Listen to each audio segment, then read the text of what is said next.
রাস্তা দেয় আপনার কাজা খাওয়ার জন্য তাহলে কাজা খান কে বাবা বাবা বাবা কি বাবা বাবা তোমার চরণ ধরি বাবা তোমার চরণ ধরি বাবা কি বলছে কাজা খাওয়া লাগবে কথা বলছে এই মাজারের পুরুষ মহলে 100 করা লাগবে বলেছে নামাজ সবাই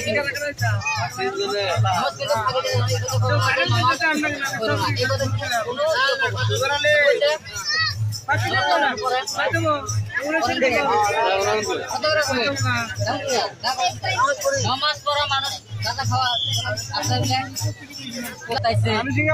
বাবা বাবা বাবা কি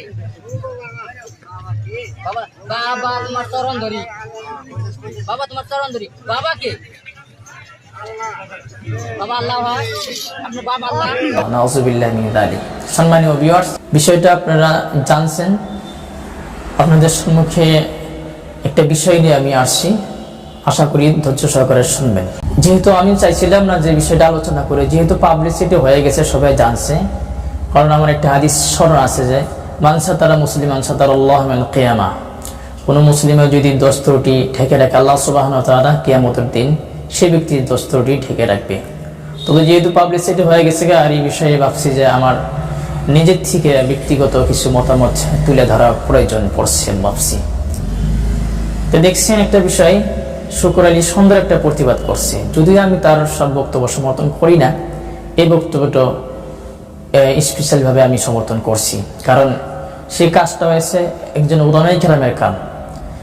আপনারা সবাই অবগত জানছেন যে জলেশ্বর উরুস প্রতি বছর হয়, যদিও আমরা যাই নাই, তবে এই বিষয়টা আমরা ফেসবুকে দেখতে পাচ্ছি। সুন্দরভাবে সে প্রতিবাদ করছে, তাদেরকে জিজ্ঞাসা করছে যে আপনাদেরকে পীর এইভাবে জিকির করতে অনুমতি দিয়েছে যে বাবা বাবা অথবা নামাজ পড়া নিষিদ্ধ বা গাঁজা খাওয়া, কয়েকটি প্রশ্ন করেছেন। তার ভিতরে দেখতে পেরেছেন একজন ভক্ত বলেছে যে সে জিজ্ঞাসা করছে যে বাবা বাবা কি, সে বলছে বাবা আছে আল্লাহ। নাউযুবিল্লাহি মিন যালিক।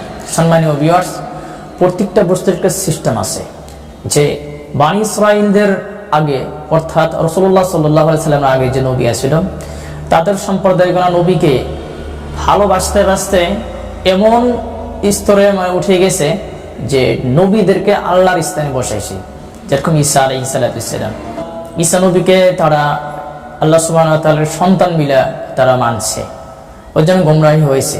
ওর জন্য প্রত্যেকটাই ভালোবাসার একটা লিমিট আছে। আমি শর্ট করার চেষ্টা করছি, যদি একটু বুঝাই না বললে বুঝবেন না। আল্লাহ সুবহানাহু ওয়া তাআলা পবিত্র কোরআনের সূরা মুজাদালাতে সূরা নম্বর হচ্ছে 58 আয়াত নাম্বার 2 থেকে পড়বেন যে আল্লাযীনা ইউযাহিরুনা মিনকুম।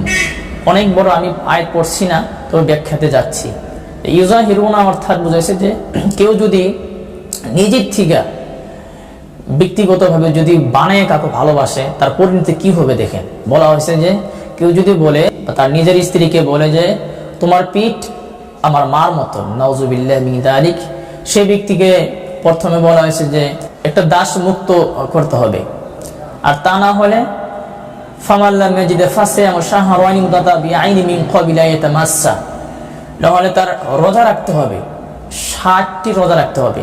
আর তা যদি না পায় ফাইল্লাম ইস্তাতি, যে মিসকিনদের খেতে দিতে হবে, 60 মিসকিনা, যে 60 জন মিসকিনকে খেতে দিতে হবে, তার পাপ আছে এরকম। এটাতে কি বোঝা গেল যে নিজের থেকে কোনো কিছু বানায় যে কাউকে মহব্বত করবেন সেটা হবে না। যদি আপনি যে কোনো বস্তু শুরু করতে, যেগুলা হালাল, যেমন নাকি গরু জব করতে বিসমিল্লাহ আল্লাহু আকবার, বা কোনো বস্তু খাইতে আপনি বিসমিল্লাহ বলেন, এটা যদি আপনি বিসমিল্লাহ না বলে বিসমিন নবী মানে নবীর নামে শুরু করেন, নাউযুবিল্লাহ, তাই এটা শিরিক হবে। ডাইরেক্ট আবু জাহেলের মতন আপনি শিরিক করছেন আপনি।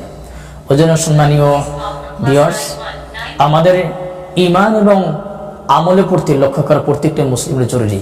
রাসূলুল্লাহ সাল্লাল্লাহু আলাইহি ওয়াসাল্লাম বলেছেন যে তলাবুল ইলমি ফারিদাতুন আলা কুল্লি মুসলিমিন ওয়াল মুসলিমা, গোটা পৃথিবীর নর এবং নারী সবার জন্য ইলম শিক্ষা করা ফরজ, যেহেতু হালাল হারাম। আমরা ইসলামের ভিতরে, শরীয়তের ভিতরে আহকাম, হুকুম, আরকান, ঈমানের আরকান কয়টা, ইসলামের আরকান কয়টা, বা ঈমান ভঙ্গর কারণ কি, সেটা আমরা 90% মুসলিমরা আমরা জানছি না। আমাদের মূল্যবান হয়েছে, সবথেকে মূল্যবান হয়েছে ঈমান এবং আমল। আমরা সবাই ঈমান এবং আমলের হেফাজত করি। আর যে যত ধরনের জিকির করছে, রাসূল বলছেন আনামিলা আমালান লাইসা আলাইহি আমরুনা ফাহুয়া রাদ্দুন, আমি যে আমলটা করি নাই বা আমার পক্ষ থেকে আদিষ্ট নয়, কেউ যদি নিজের থেকে মন গড়া আমল করে সেটা হচ্ছে ফাহুয়া রাদ, সেটা প্রত্যাখ্যান, বাতিল। আমরা যে কোনো আমল করব কোরআন এবং সুন্নাহ অনুযায়ী। আল্লাহ সুবহানাহু ওয়া তাআলা আমাদেরকে সবাইকে কোরআন এবং সুন্নাহ অনুযায়ী জীবনযাপন করার তৌফিক দান করুন। অবশ্যই হক্কানি উলামায়ে কেরাম, হক্কানি পীর মাশায়েখ তাদের কাছে যেতে হবে, সুহবাত নিতে হবে, নিবেন, পরামর্শ নেবেন কিভাবে চলবেন আপনি কোরআন হাদিস অনুযায়ী, সেভাবে তাদের কাছে বুঝ নেবেন, পরামর্শ নেবেন। এটা অবশ্যই ভালো কাজ। তবে এর নামে যে আমরা যেগুলো করি ইসলাম বিরোধী, এটা আমাদের কখনো উচিত নয়। আল্লাহ সুবহানাহু ওয়া তাআলা আমাদের সবাইকে হেফাজত করুন, আমিন।